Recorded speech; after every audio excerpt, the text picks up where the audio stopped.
Greetings and welcome to episode 30 of the Department of Tangents podcast, a conversation with musician Amy Helm with newly released comedy from Bill Hicks.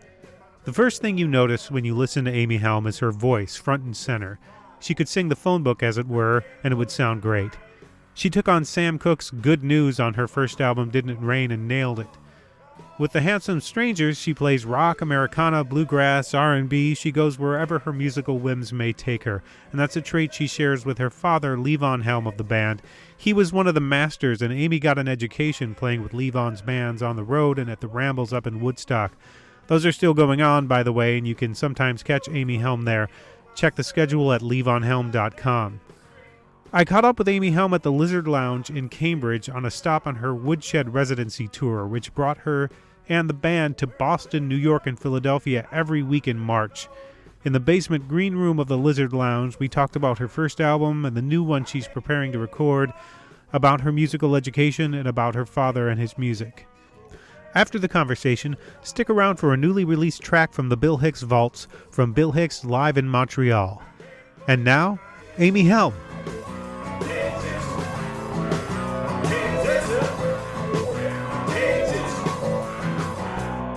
So where did you drive in from today? Did you drive in from Woodstock? Yep. And you're doing a residency tour in, is it Philadelphia, Boston? Philly, New York, and Boston, New York City. Why go about it that particular way? There's no,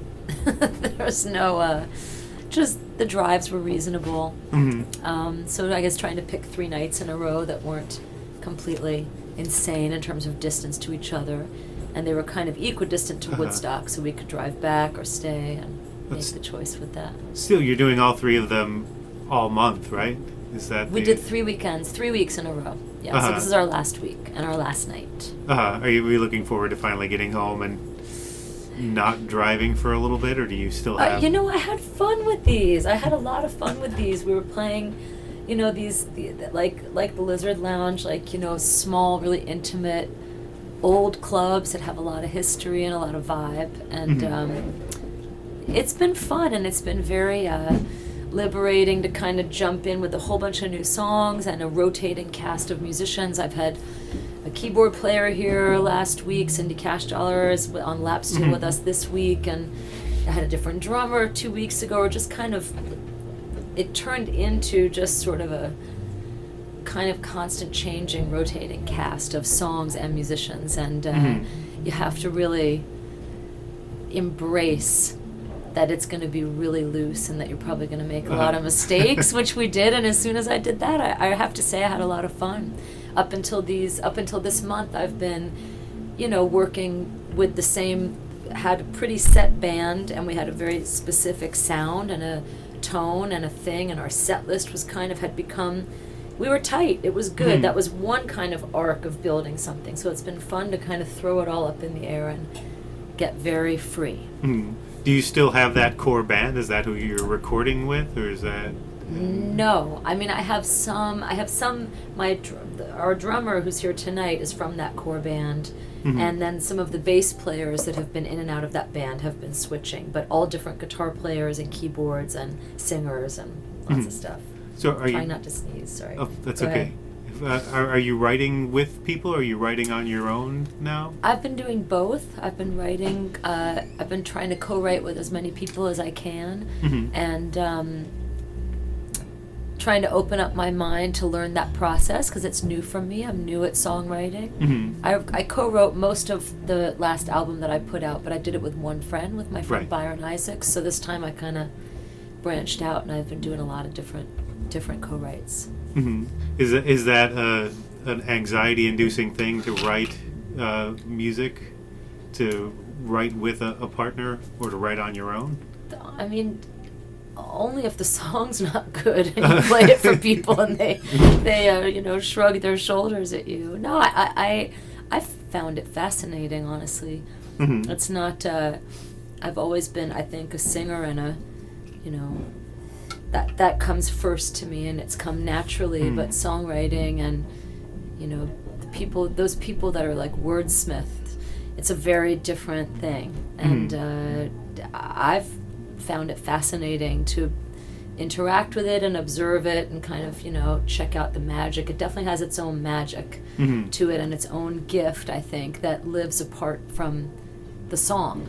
As it lives apart from the melody in some ways too, and that's been interesting to see. Well, there are so many moving parts and so many ways to approach it. Do you write lyrics first, and at that point do you have a melody for it, and then do you fit the chords, or do you write music? No, I always find the melodies and the chords, and then if friends of mine, I got to write some songs with Colin Linden, who of course is making these, beautiful chord changes that I could never pick out.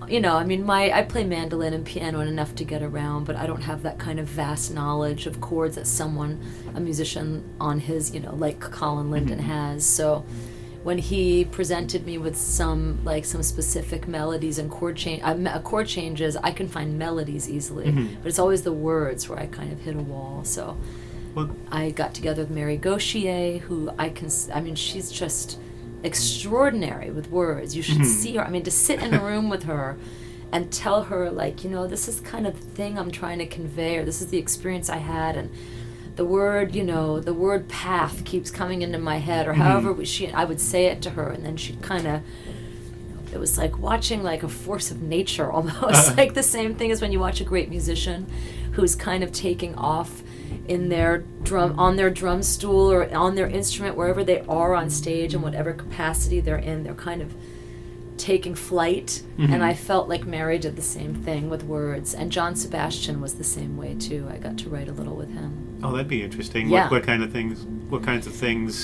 Well, we were working on something. We were working on a song that we actually haven't finished. I just bumped into him. We're going to reconvene, but we started some stuff. Started some sketches of songs. Because his stuff goes so far over the map. There's so many different styles. He's amazing.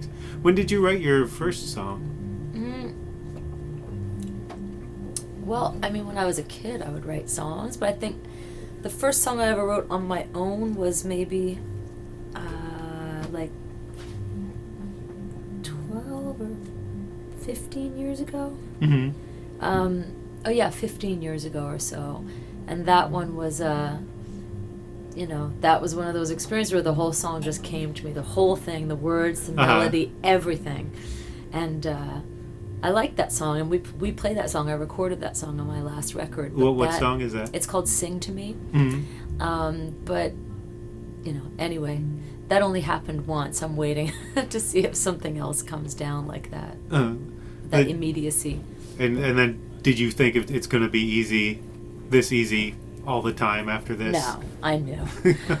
I knew better, which is probably why maybe I was scared to dig in. Takes a different part of your brain and a different kind of vulnerability, I think, as far as I can tell. That's strange that's the oldest song, because I've seen you talk in interviews about this last album, about how it's sort of changed a few times, and especially in the wake of Levon's death, and that song sort of seemed like the one that would have been the most recent. That seems very specific to that kind of time. But I know. I spent a long time in those kind of times. It was I know what you're saying. Well, actually, that song "Sing to Me" I wrote. There were a few things that were inspiring it, or a few different kinds of, pain that I was in, but my dad was going through. Sorry, just making sure. I check from time to time. He was going through, or had just kind of come through, his first bout with throat cancer at the time. So that was definitely a big part of what inspired that song for me. And I saw "Ain't in It for My Health." It seemed like there was obviously a lot of joy there, but there's also a lot of sadness. Did you? What was? I don't know where that sound came from. What was your experience? Did you think that film sort of reflected your experience? Jacob Hatley, who's the director of that film, I think he did a really incredible job and made a really bold choice to present a very stark, very particular portrait of my father, and I really admire him for that, and I commend him for it, because you have to understand, Jacob was up there for 2 years. He had over 400 hours or more of footage, and he had every single ramble and every gig we ever did, so he could have very easily shown a very joyful, incredible, music-filled uprising in my father, and it could have been all music and all special guests, and it could have been that, and appealed to that to an audience that wanted to take that particular journey. And I think that he showed something that was very intense, that was also going on at the same time, side by side with that. So it's one facet of where my dad was and what he was coming through and what his demons were. And I thought it was brave and beautiful. It wasn't the whole, just in response to your question, I mean, it wasn't, there was a lot of other things that were happening and a lot of joys, and I think that's reflected in the film too, pretty well too, so. What was that? Did it seem like the experience you had? Did it feel truthful to the experience that I had? That you had with and first of all, I feel weird saying Levon. Is it fine to say Levon and yes. Assume familiarity? There. Go be comfortable. Don't worry about that. Yeah, no worries. Was it reflective of the experience I had? Well, no. I mean, because I'm in the film just a little bit, so my experience was of course different, but I'm trying to be as objective as I can be when I look at the film, and I mean, it didn't reflect entirely my experience with him at the time. There was but I thought it was beautifully done, and I thought it was really I thought it was a very smart and brave film. What does it mean to you that the barn is still there and there are still performances and it's still going? It feels like, what it means to me is just this kind of, when you believe in something and it's right, and then you get like sort of an outside reflection that says to you, yes, it is right. That's how I feel about it. I just think that it's just a place. It has its own frequency, and it's just supposed to be standing there. It's supposed to be housing music, and it's supposed to be giving musicians jobs, and it's supposed to be giving people a good time, and I think that it always will, actually, with all the ups and downs since my father has died, and all of the anxieties, and of course, the financial issues when people pass, and all the taxes and this and that, and trying to keep it alive and keep it going and kind of treading water. There is this little part deep down inside of me that's never worried about it, not once. So, is all that resolved now? Pretty much, is it on solid footing financially? But it's solid enough to have gigs there and give people a decent payday when they come to play, and that's kind of if we're starting there, I think then we're okay. Are you still involved with it, or are you still what's your official capacity with it? Gosh, I don't know. I've given myself a title. Well, my stepmom and I have it now, so I'm kind of, I have a lot of people that help. But, I'm very much involved in helping to, make the right decisions to keep the right music there, and keep new music coming in, and keep spreading the word about it. It does seem like a little paradise up there, the one time I was able to get up there. It's pretty special. Yeah. There's a lot of people volunteering. People have been there for years, and yeah, and there's new people there, and it's just it's a place with a lot of it's just doesn't, there's just nothing pretentious about it. You couldn't make it feel pretentious in there if you tried. And I think there's something about that it's just very down to earth, and I think people, musicians and music fans alike, feel that the second they walk in the door. And when did you first, to sort of switch gears here, when did you first realize you could sing? Is there a moment you could pinpoint, or has it just always been part of your life? I always loved it. Uh-huh. I just always sang when I was little, and when I was a kid, I wanted to be Carole King. Didn't we all? I don't know. I don't remember a specific moment. I think I had some moments in high school when I was performing with the jazz ensemble in school and some of the high school bands I was in, where I kind of saw that, I realized how much I loved, singing, connecting to an audience. Excuse me. So that was a different thing, but in terms of just singing, it just always seemed to be what I could do. What came easiest. What kinds of music were you playing with bands in high school? Was it vastly different from what you're playing now? Were you in metal groups or something that sort of rebel against the sound that was around you at the time? No, but I can tell you that Sweet Leaf was one of the first songs I learned on mandolin. That was my brother's influence, my older brother, Ezra, who's now passed away, but he was a huge metalhead and Ozzy fan, and he taught me Sweet Leaf on the mandolin, and I loved it. And War Pigs. Can you still play those? I've actually, funny we're talking about it, because my friend Brendan, who's the studio manager at the barn and our tour manager, he has been challenging me to hook up the mando to a wah-wah pedal and some delay and some effects and come out and do it to start the night. In fact, he wanted me to do it tonight, but I'm not up to par yet, up to speed. See what Chris Thiele could do with Punch Brothers. If he's heard some of the effects, he has a delay on the mandolin. I don't know if you've heard that. I have. Some very interesting things. Yeah, well, maybe I could go head to head with Chris Thiele. I don't think so. I don't think many people want to hold a mandolin when they're around Chris Thiele, but no, it wasn't vastly different. I sang a lot of Jimi Hendrix, and what else did we sing? I love to sing, Angel by Hendrix, and Hey Joe, all the classic rock stuff we were doing. Was there a point where you decided, hey, I'm actually pretty good at this, maybe I could keep doing this? Yeah, like last year.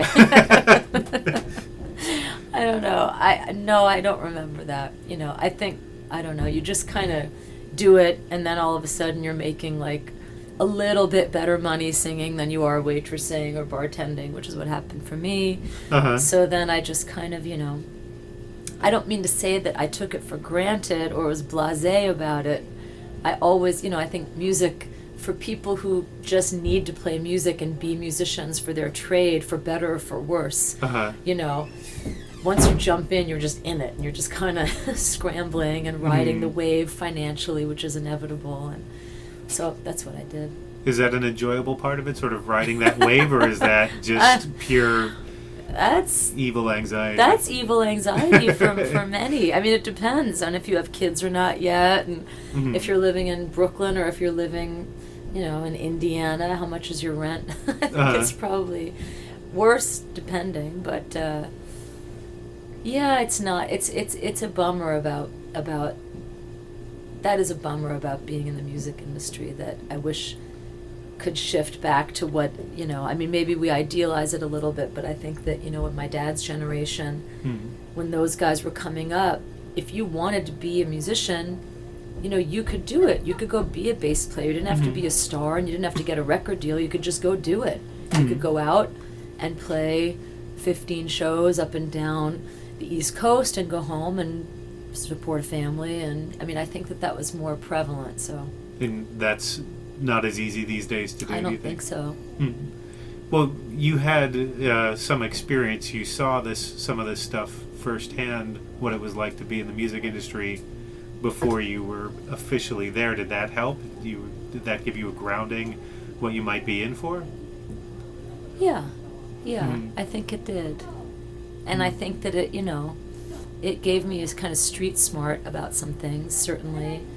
And also and also just, I think, focusing on just becoming a singer and committing to that, and just being a working singer, and not having to have it be any more or less than that, and not putting a name on it or putting a goal to it, really, except the only goal was to just kind of pick up more gigs and get better at it. So, that's an exciting time, I think, when you're, younger in your 20s and doing different stuff. I did tons of background vocal work and got to really connect with some incredible other singers in the city, girls my age and people older who'd been doing it. And you do, pick up little sessions here and there and sing on people's records and do gigs, joining background sections for different shows. I loved doing that. And then I was in a group called Ollabelle, which was really deep harmony singing too. So everything kind of, all the music kind of made up for the debt that you end up incurring. How much joy do you need to balance the debt? That's a good question. You should ask every musician. Except most musicians. So. I saw it as a bit of a parallel in the trajectory of your career and your father's, in that you played in other bands and you had this sort of whole career before you stepped out on your own. Do you think you would have stepped out as a solo artist earlier? Did it take doing all of that to get to this point where you felt comfortable doing it? Definitely took all of that from me. Yeah. I had people when I was 18 and 20, you should make a record, you should put it. I wasn't ready, and I knew it.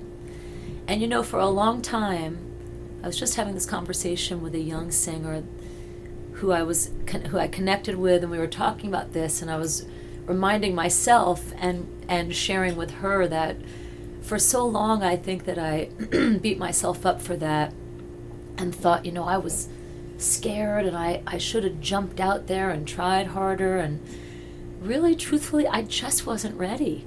I needed to work in a flower shop for 3 years and listen. I worked in this flower shop and I listened to Nina Simone, then I listened to Duke Ellington, then I put on CSNY, then I put on Sarah Vaughan all day, cutting the flowers and wrapping them up and doing this and in that mode. And then I spent a really long time with Ollabelle learning to sing harmony and learning to connect with that frequency. And then the Ramble Band was the next kind of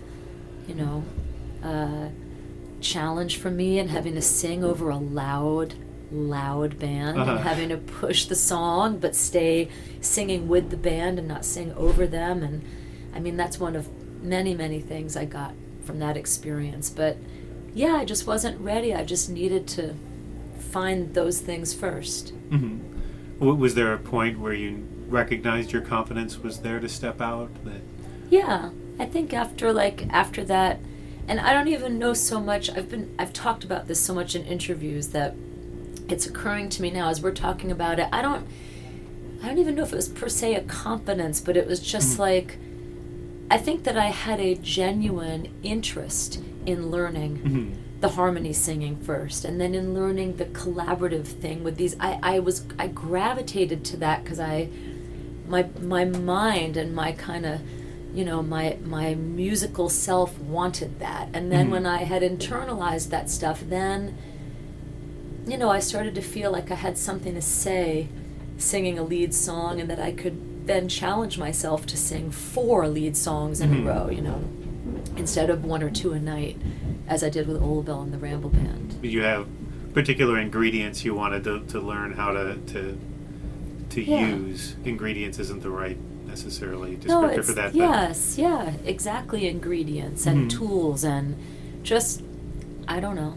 It's kind of there's a mystery to that, and I imagine that there is for anybody with anything that they love, whether it's music or not. You just intuitively know what you want to take in as you go. The album really grooves. That I've listened to it a bunch of times over the past few days, and right from the start, it really grooves. Did you start out playing drums? Was that your first instrument? Or did you start out elsewhere? Piano. Oh, wow. That's a real old-fashioned phone. I think that's either the phone or somebody's ringing a bell upstairs. Oh yeah, possibly. That's the doorbell. Yeah.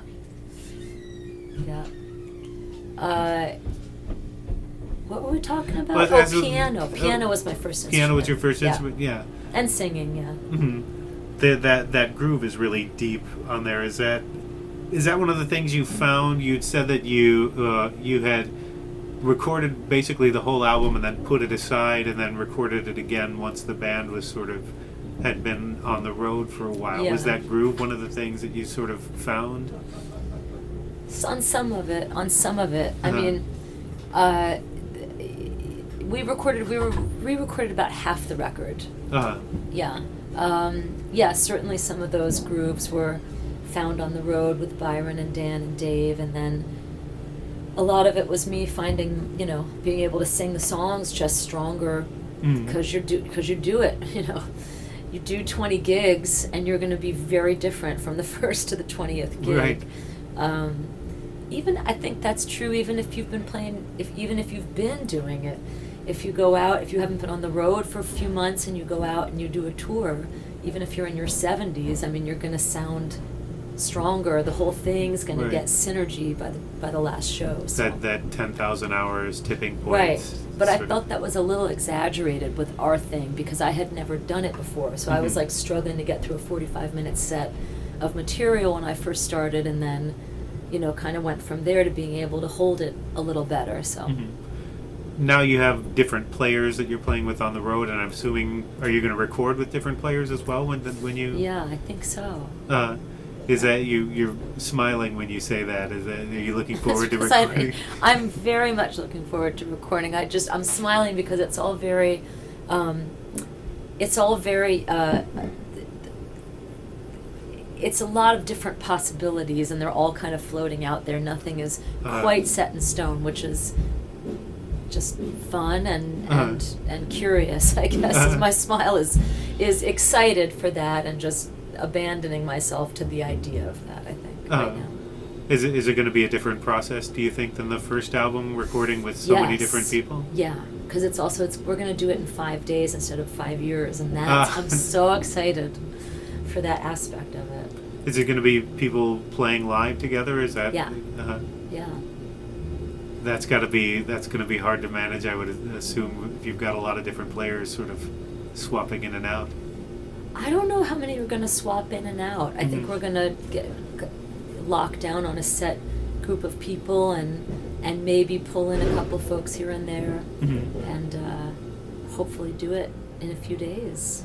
I mean, not in a few, the recording process will last, a few days. What can you say about the sound of it, or what you think the sound will be? Do you think it'll be vastly different from the first album? I think it's going to sound more, I think it's going to sound a little bit more live, and maybe, I don't know if my record is slick per se, but maybe not quite as I think it's just going to have a little bit more of a looser feel, maybe. Loose versus smooth versus slick, I think. Smooth, there you go. Is a better, slick has the connotation that you had, Jimmy Iovine and all the industry insiders in there. That I didn't. If I had that, we would have had a lot more money to make the record. Smooth versus, what did you say? Versus slick, because slick has that sort of... Yes, not it's to going say to be a little less, I think it'll sound a little more open-ended than smooth. That's what I'm thinking. When are you going in to record? Hopefully in August. Yeah. And when do you expect to release the album? I don't know, they do things so differently now. Like they release a few songs at a time leading up to the... Yeah. I don't know, Yeah, it used to be... You'd release a full album, maybe you'd have an advanced single, but now people release, you can even go the Weird Al route and release 10 videos for all the songs before you release. Yeah, no one buys records anymore except you and me and Art. I'm sure you do. And I guess, that's not true. A lot of people like the vinyl thing, which is great, because there's such a thing about making an actual album with sides to it. Yeah. I mean, gosh, that's just how I came up, like just listening, it's just, but... Yeah. Well, you go through all that effort, you want to have something that you can hold in your hand when it's done. Right. If it's just zeros and ones somewhere, it's kind of Right. Handing somebody a download card is kind of underwhelming. Right. For that, and I am going to be on my way after this interview before the show starts to Newbury Comics down the street to pick up, because it's new release day. It's Friday, which is new release day, and you can usually find me For comic books? well, Newbury Comics is a local music store. Oh, music store. Oh, okay. They still sell comics, but they also Got you. they became more of Nice. they're the bigger music chain Okay. in the area. Cool. So there's Amy Mann's got a new album out today, cool. and a few other people I'm forgetting Uh-huh. have albums out today. Great. So you have. Do you still play band songs in your set live? Generally, there's a lot of video out there of you Yeah. singing them. Yeah, I do. I'm not gonna. I mean, I've kind of. It just felt so right to do it these last couple years. You know, after my dad passed away, and Mhm. You know, his audiences came to see me and embrace my show as I was starting Mhm. out, and they still come. So I feel an obligation to kind of honor that and honor him. And yeah, but I'm switching it up now. I'm doing some Levon and the Hawks songs now because only because it was time for a little change. What songs are you doing, or do you not want to? You'll hear tonight. Uh-huh. No, it doesn't matter. I'm sure we've been doing "She Don't Love You," and I am intending on doing "The Stones That I Throw," but we haven't gotten that one together yet. Does it feel different to play those songs than any other song in the set? How does it feel when you play those songs?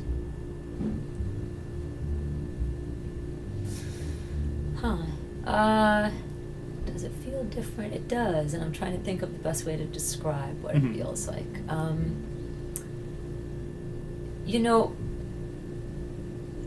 When I do those songs, I feel like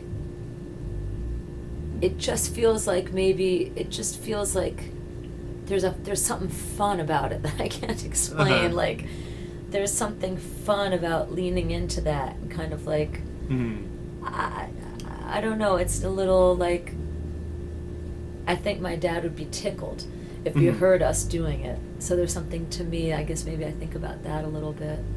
Yeah, I could see that. I saw his show in 2008 at the Orpheum here, and it sort of changed up some of my thoughts on music and creating music. Really? Uh-huh. In a way, and then I got to when I went up to Woodstock to the barn to write about it for the Boston Phoenix. I got what Steve Earle later, like I said, was the radiator seat right behind the drum kit. Yeah. There's certain energy when he would sort of turn around and sort of smile at you and give you the thumbs up and go back to the drum kit. Yeah. I don't know how to describe that, but it seems to be akin to what you're telling me you're feeling when you're playing those songs. Yeah, he was kind of fearless with some of that stuff, and it was fun to him. And there's something of that, like just doing it because it's fun to try to do it and just see where it lands, and don't get too precious about it, and just staying in this kind of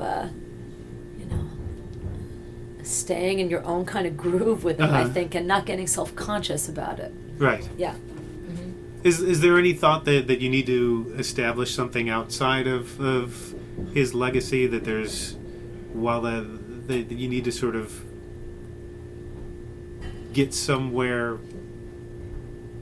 I should be reading the actual question I wrote down for this, but I said I think I understand what you're saying. yeah, just to establish something on your own outside of what he did and what the band was and what the Pops were definitely. and what the Rambles are. Sure. Yeah, I mean, every singer wants to, every musician wants to like have their own identity in that way, for sure. But I feel the other thing is that you can't ever completely separate yourself from that connection. You're never going to be able to all the way. Right. So I think that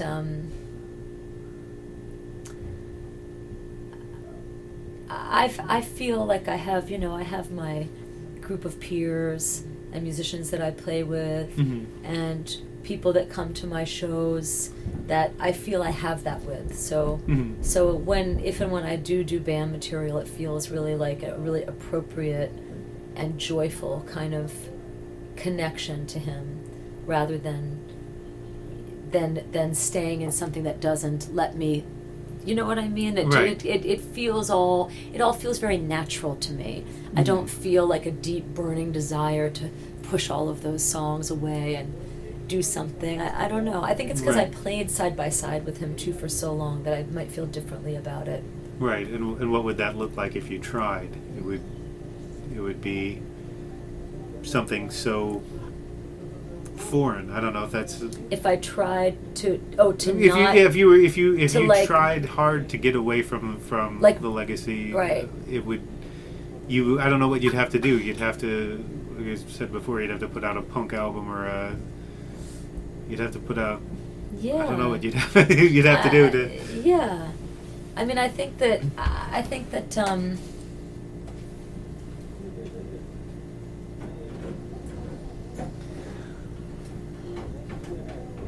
don't think you can get separated from the legacy. Mm-hmm. Even if you were to make a punk album. I think that is true for every kid of every musician or actor or painter or accountant, for that matter.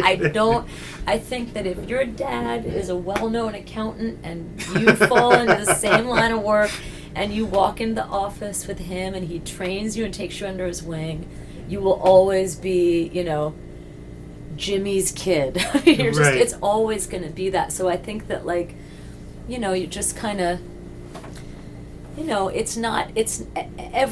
I would imagine it would be safe to say that every person, no matter what your trade, who is working side by side with one of your parents and then continuing on in that trade by yourself, they all, you wonder secretly, what would it be like if I was just what if I walked into this room, the accountant's office room or the stage or whatever, and no one projected that onto me? I wonder what that would feel like. But you'll never know. So there's just you just have to accept it and listen, there's a lot of doors that get open too. Mm-hmm. There's a lot of opportunities that you get, and I never take those for granted, and I think that it forces you, or at least for me, I think that it has really pushed me to stand with myself, kind of, really get to a place of self-reliance where you have to believe in what you're doing and not worry about that and not compare yourself to that and not worry if other people are comparing you to that. Right. And, you do that by surrounding yourself with great friends who are great musicians, who make you a better musician and who believe in you. And then you kind of... I was just about to say, it's an interesting dichotomy. You learn to stand by yourself by becoming part of a community that lets you do that. Yes, exactly. And then I have to say, my father, then, I stood in my own community with that, and then I stood it was like taking a master class every time we did a ramble, and that was standing in a community of people, and all of us felt that way to him, and felt that kind of, everyone understood what was going on. It was incredible to watch him playing the music he was playing and coming kind of rising out of the ashes of the cancer he had gone through and the bankruptcy and all the shit he had gone through, and then you're watching someone play their way out of that and redefine themselves as a musician. I mean, all of us understood how heavy it was, and it was fun too. It seems he had a certain amount, and you can correct me if I'm wrong, he had both a certain amount of stubbornness and openness. Yes. And which are two opposing qualities that you need probably in equal measure to get out of where he got out of. For sure. Get out of what he got out of. Yeah. And that, that changed that whole legacy thing too, because I got to sing with him and get stronger with him and grow into, that just changed my relationship to it, I think. Did your view of who he was as a musician change after Dirt Farmer? Because people have said frequently it was the best second act in rock and roll. It's hard to disagree with. Those songs and that album, it didn't change the way that I saw him. It was almost like seeing very real part of him get shared finally, not finally, but get shared in a different way with his fan base, because those songs are songs that he had taught to me when, I learned from him when I was young, and a lot of those songs were songs that his parents had taught to him, and it was very connected to my family and our history and the roots from where he was from, and Little Birds especially. Yeah, and other songs and other songs and phrases and other songs, even if they weren't from his parents, stuff that he sang often when it was just him and me in the living room. So that was that record was it wasn't a surprise to me. I was just so happy that we did it, put it out in the world. A lot of those people that you met as part of that community, are they still part of your world, basically? The musicians from the Rambles and from those albums? Yeah. Yeah. Totally. On a regular basis sort of thing, or you still sort of see them every once in a while? A lot of them would be based around Woodstock, right? Some are in the city. I've seen people, yeah. I've seen people, but we do Ramble gigs once in a while. We don't work as consistently as we used to, but yeah. Do you keep in touch with Garth Hudson at all? A little bit, but Garth is he's unto himself in Woodstock. Yes. But he's a sweetheart and someone, I love him. He's a hard one to parse, I think, for me, because I saw him on the Love for Levon. When he came up on stage, I remember the keyboard that was playing seemed to be very deferential towards him, and he was sort of, his attitude seemed to be, get out of my way, I've got to get to the keyboard and play. And he played brilliantly. And it looks like he didn't, the way he approached the keyboard, it didn't look like a guy who was gonna get up there and do what he did. It didn't look, he was moving a little slow, but when he finally got to the keyboard, it was fantastic. He's an extraordinary, singular genius musician, so yeah, not surprised. Do you try to stay away from the sort of, there's a lot of talk amongst the fans about the band's legacy and all of this stuff that's... Yes. I'm way away from it. I won't even, and in fact, I tried to defer this question to an interviewer 6 times, and I did it politely, and he actually printed my responses and made that a big portion of the article. So I've cut a deep boundary with it. It's not my story to tell. It's not what I want to talk about. Right. I don't do it. Well, when I was preparing for this interview, I wondered how much I should ask. It's obvious, but it goes back to the question. It's obviously still a part of you. It's obviously, you have direct experiences. I don't. I have nothing to do with that stuff. I have nothing to do with the drama of the band and everybody's problems and everybody's claims. I can only talk about what I've experienced, which is the Rambles. So. I went far off of this. I haven't looked at it. This was my 21 questions. So Okay. I'm going to. I'm just taking a quick look. Do you? I can do a little longer, but I have to be careful how much I'm talking before I sing. Okay. My voice gets hoarse from it. I've had 3 gigs in a row, so I'm a little. Oh, okay. Sorry, I'll wrap it up quickly. I just want to make sure that I have a good point to end on and make sure that I got everything that was.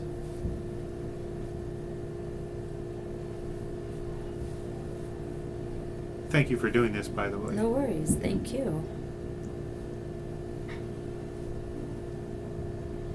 It's too hot in here. I'm going to turn this off. I'm dying. Yeah, it's a little bit hot. I'm someone who enjoys the heat more. Oh, me too. I lost weight at one point. I used to be able to stand much colder, and then I lost much more cold, and then I lost. Oh, that's interesting. That was one advantage of being fatter. Oh. I think I actually mostly covered everything, but So you edit Which this is- together, I assume, or? I do some light editing. I cut some things out. I try to Uh-huh. keep the conversation as organic as Uh-huh. possible. I won't move things around really, but I'll Right. cut out things like this and Cool. pauses or things that absolutely didn't lead anywhere. Right. Every once in a while, there's a question I think is obvious. Well, this song was obviously influenced by that, and Right. the person will say, "Who? Right. Really? You've never heard?" And sometimes you wonder if they've answered that question so much that they're just putting you on, Right. or Right. they really don't know and you really assumed too much. So we'll just say this and try to put a button on it. So what happens in the next year or so for you? What do you see coming up?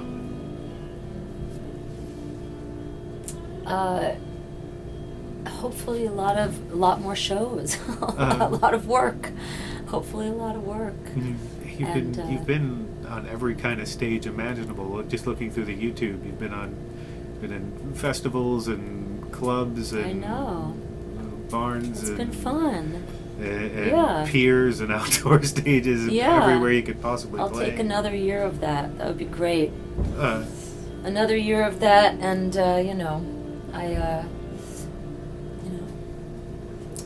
maybe hopefully a little more money attached to it, so that I can make it more functional and leave my kids and make it all worthwhile. It always is worthwhile, but that's difficult. But I'm getting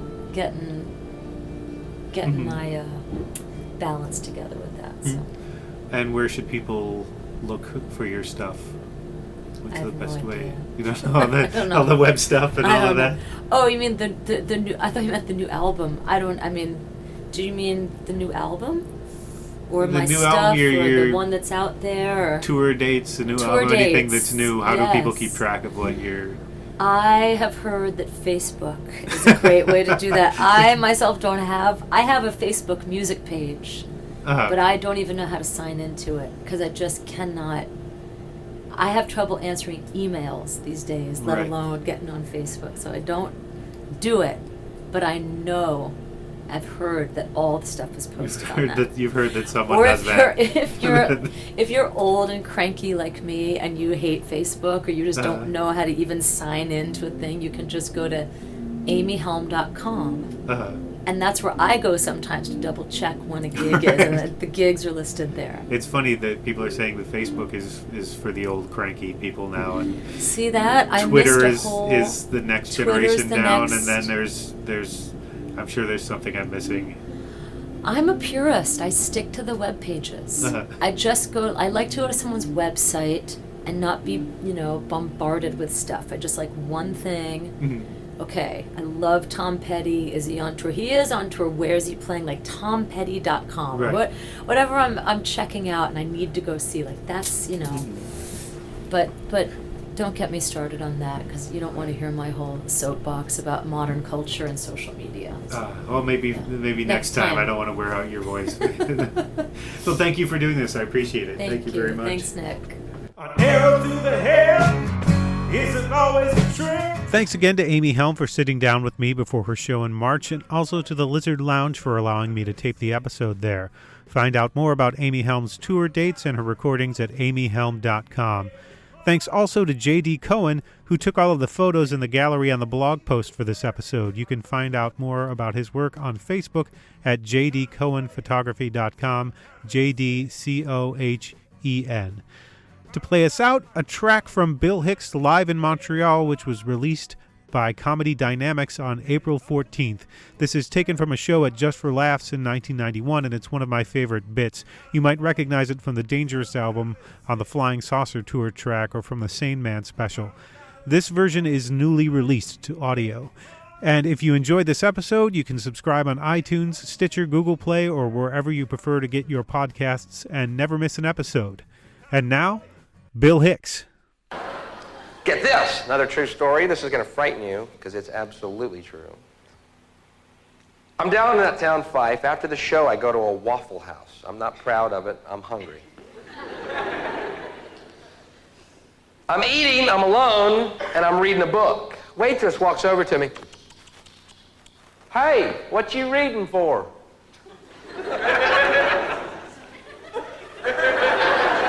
Is that like the weirdest question ever? I have never, ever been asked that. You know what I mean? What are you reading? Oh, okay. But what are you reading for? Shit, you stumped me. Why do I read? Why do I read? I don't know.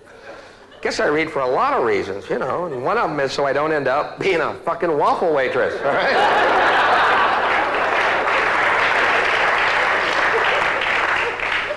Then this trucker in the next booth gets up, stands over me and goes, well, looks like we got ourselves a Rita.